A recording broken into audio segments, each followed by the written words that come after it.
Today I'm back with another olive skin tone video. I've had a few people ask me for a video about warm versus cool olives, so today's topic is going to cover how can you tell if you're a warm or a cool olive, and more importantly, why does it matter? We'll talk about what it means to have warm or cool olive skin, some indicators that can help us determine if we're warm or cool olives, and we'll also talk about what kind of connections there could be between the different temperatures of olive skin tones and finding your best colors.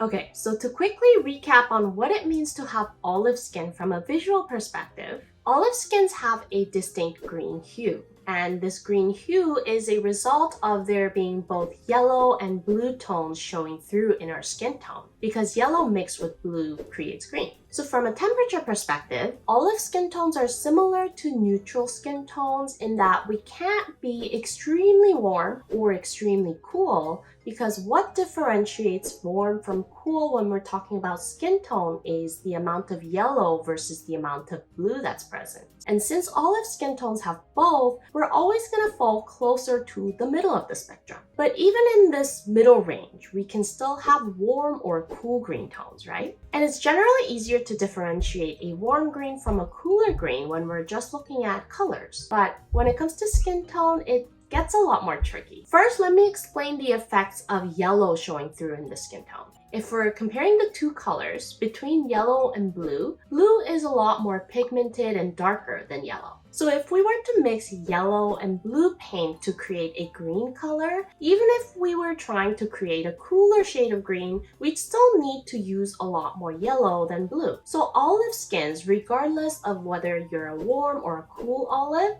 tends to have a lot of yellow in our skin. If we didn't have that much yellow, then we'd just be categorized as cool skin tones. That's why a lot of olives are mistaken as warm skin tones, when in reality, depending on how much blue is showing through in your skin, you could be a warm olive or a cool olive. But that doesn't change the fact that there's a lot of yellow in olive skin tones. It's just the amount of blue that shows through that determines whether you're a warm or a cool olive. So then now let's talk about the effects of blue showing through in the skin. We've established that cooler olives have more blue present. But when we're looking at skin tones and not just colors, blue in the skin actually has more of a grayish effect on the skin. If you think about it, the way blue tones show through in our skin is not actually blue, but it looks more gray because it's not just blue that's visible in our skin. Our skin is a mix of blue, yellow, and red. And going back to the analogy of mixing paint, the more colors you mix together, the more muddy and gray the color is going to appear. Now, how is this different from a neutral skin tone? Essentially, a neutral skin tone that has a balanced amount of these three colors look more like this neutral brown. But remember that olive skins are olive because our skin doesn't have a lot of redness showing through. I mean, unless you have skin conditions like rosacea. But generally speaking, what makes olive skin green is the lack of redness that shows through in the skin. And brown is a color that contains a lot of red. So if you were to remove redness from this neutral brown, you're gonna end up with more of this grayish green color instead of brown. I think this photo is a good representation of how we can look at it. Out of the three colors that are in the middle, which are different ratios of yellow and blue mixed together, the color on the left has more of a yellowish golden cast, and as we move down to the right, the color becomes more and more muddy and gray. So to distinguish between warm and cool olive skins, cool olive skin tones tend to have more of a grayish cast to their skin, whereas warmer olives show more of this yellowish golden cast. Here's a visual example to show you what I mean. I've mentioned in my previous olive skin tone video that Rihanna has warm olive skin.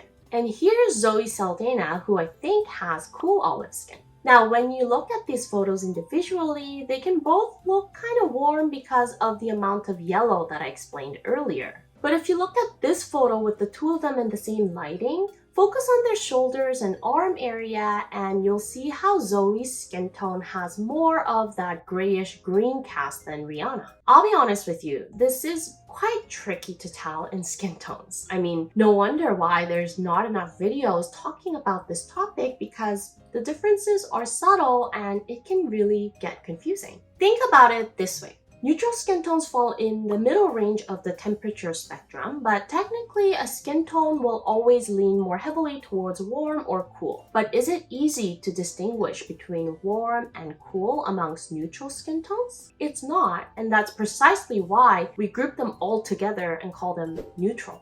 Because the differences amongst the neutral skin tones are quite subtle. With olive skins, we also fall in the middle range of this temperature spectrum, but it's the level of redness showing through that differentiates us from neutral skin tones. So differentiating warm and cool olive skin tones is similar to trying to distinguish the differences in neutral skin tones. It's subtle and it's difficult to tell with the eye. And we haven't even taken into account the depth of the skin. If you have extremely light or dark skin, the more difficult it gets to catch these differences because the lightness or the darkness brings down the clarity of a color, and it becomes more tricky to differentiate between warm and cool skin tones. I think this could be a reason why when we think of olive skin, we naturally associate them with medium skin tones. Theoretically, the chance of your skin tone having both yellow and blue showing through should be the same whether you have lighter or darker skin. It's just that with medium skin tones, it's easier to catch the differences because medium valued colors are clearer to the eye and they show through more strongly than when you have very light or dark skin. Also, darker skin tones just tend to have a bit more of a grayish cast, or it's easier to catch the grayness with the eyes at least, because if we think about the paint analogy again, when you're mixing the three primary colors and you want to make a darker color, you need to mix more blue because blue is the darkest and the most pigmented out of the three colors. That's why darker skin tones tend to appear more ashy. But even with lighter skin tones, when you compare warmer and cooler olive skins like in these two photos, you can catch that hint of grayness a little bit more in cooler olives. So if it's really all that difficult to differentiate between warm and cool olives, then why should it matter at all? I think that this factor matters when you're trying to match a concealer or a foundation shade to your skin. It's obviously good to know if you lean towards warm or cool in order to find a product that matches your skin tone. But personally, I think that the best way to find the perfect match is actually trying the product on your skin rather than just trying to guess if you're warm or cool. You might think that you have a warm skin tone and your skin tone might look very warm to the eye, but actually trying on the product on your skin could give you a different answer. I myself, whenever I walk into a Sephora or a MAC store, every salesperson immediately assumes, oh, you have a very warm skin tone. And I'm an olive that definitely leans to the warmer side of the spectrum, but like I mentioned in my previous video, neutral is actually a better shade for me than a very warm shade. So if I'm ever trying different products in the store, people are always a little shocked to find that very warm tones actually don't work on me. I'm telling you this because it's a perfect example of what you see or what your eyes recognize is not necessarily what you get or actually have. So if you're trying to find out whether you're a warm or a cool olive for the sake of finding the right shade of product that matches your skin, the best way to do that is trying it on yourself. This might sound like a very obvious advice, but you'd be surprised at how many people just want to make an assumption without actually putting the effort of finding things out for themselves by trying. You don't have to commit yourself to buying something when you go into one of these makeup stores, so just try different shades and find out for yourself what actually works.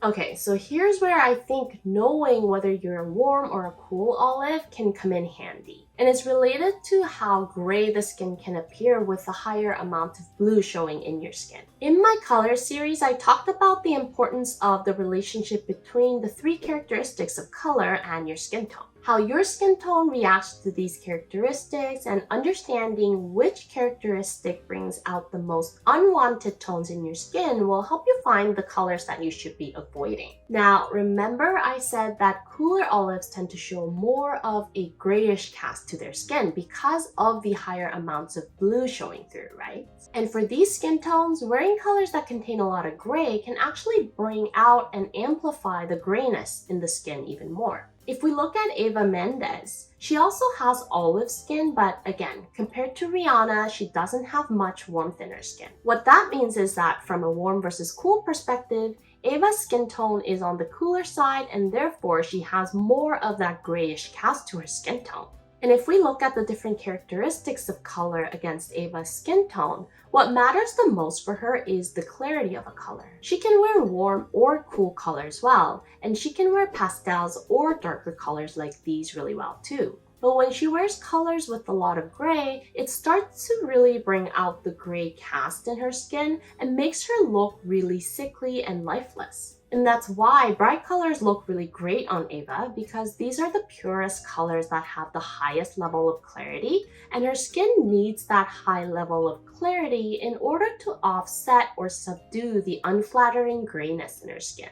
I brought Ava Mendes up as an example specifically because of a comment that somebody left on my first olive skin tone video. So in my first olive skin video, I talked about how we as olives, because we have the two conflicting colors, yellow and blue, both present in our skin, we're not able to pull off very warm or very cool colors. And in one of the comments, somebody mentioned that Ava Mendes is a great example of an olive skin tone that can wear a wide range of warm and cool colors. And you're absolutely right.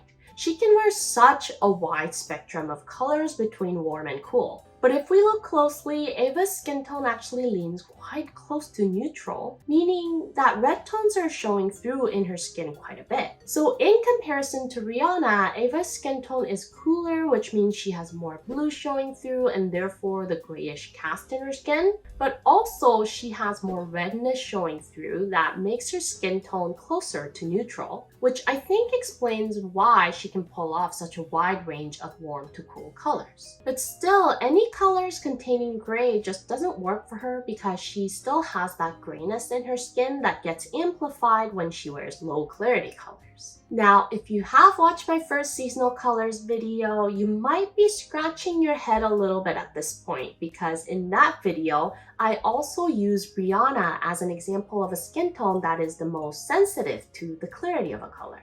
So you might be wondering, well, if Rihanna has a warmer olive skin tone with less of a gray cast, then how come her skin is still affected by the clarity? It's because everything is relative. In this photo, Rihanna's skin tone is definitely warmer than Ava's. But in this photo, we can see that Jordan Dunn has an even warmer skin tone than Rihanna, and compared to Jordan, Rihanna does have more grayness in her skin. So in the grander spectrum of warm to cool, Rihanna is not on the very extreme side of warm skin tones, which makes sense because she has olive skin, but she's still on the warmer side of the spectrum compared to Ava Mendes. Going back to the topic of clarity, for Rihanna, colors that contain a lot of gray are not her best colors, but in my opinion, with the right temperature, Rihanna can wear muted colors better than Ava can. But on the other hand, Rihanna is affected a little more by the temperature of a color than Ava. Here you can see that warm colors tend to bring out a bit more yellowness in Rihanna's skin, whereas Ava really can wear both warm and cool colors very well. So as you can see, you can't really get a black or white, yes or no type of answer when it comes to finding your best colors. And these things are all relative. And that's true whether or not you have olive skin.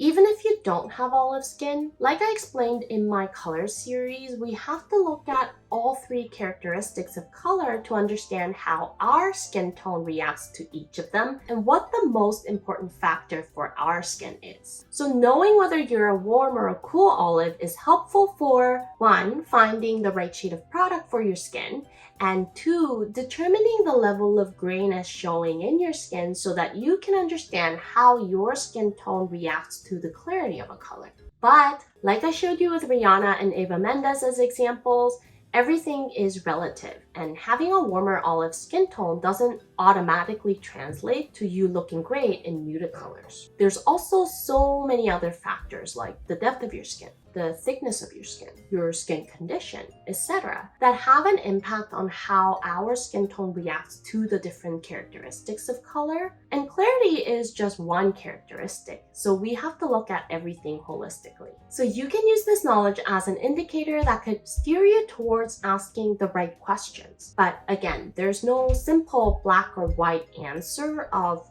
all cool olives look great in these colors, or all warm olives look good in these colors. That's not how it works. Because like I talked about before, everything is on a spectrum, right? And we can make our best guesses about our seasons and what our best colors are and all that. But I think having a general understanding of how our skin tone reacts to the different characteristics of color is far more important than trying to pinpoint or categorize ourselves into a specific season. I think this is a good time to clarify one thing about my consultation services. I get a lot of questions about whether I provide consultations for seasonal colors virtually, and the answer is no, I don't. And the reason for that, I'll show you with these photos. Here's the beautiful Monica Bellucci, and considering she's wearing the same outfit and same hair, I can assume that these photos were taken on the same day. But can you see how different her skin tone looks in these photos? This is why I don't provide color consultations virtually. You can send me as many photos as you want, and they can all make your skin tone look different depending on the lighting, the time of the day, the background. There's just too many factors that don't allow me to accurately assess what your skin tone actually looks like in person. And you guys are paying money for my services, so I want to make sure you feel like you're getting your money's worth. So I just wanted you to know that's why I don't provide color consultations, but I am providing recommendations on hair and makeup styles based on your proportions, which actually photos do work better in analyzing your proportions, and I provide you with the general direction of whether you look good with darker or lighter hair, with bolder or softer styles of makeup, or if you've already gone through a color consultation before and if you want to tell me what your season is, I can share with you my opinions about whether I agree or disagree with that. So if you're interested in that type of service from me, do check out the details in my community tab on how you can sign up. I am offering a 50% discount until May 9th. And I just extended my calendar availability all the way through the end of May, so take advantage of the discount while you can. I hope you found today's video helpful, and I hope I didn't confuse you more. Sometimes I feel like writing these scripts actually confuses me more as well, because it's just not that easy. But honestly, even if you don't know your season or your best colors, if you can even just figure out what your worst colors are and avoid them, that in itself is a huge win. I'll see you in my next video, and until then, stay unique and stay gorgeous.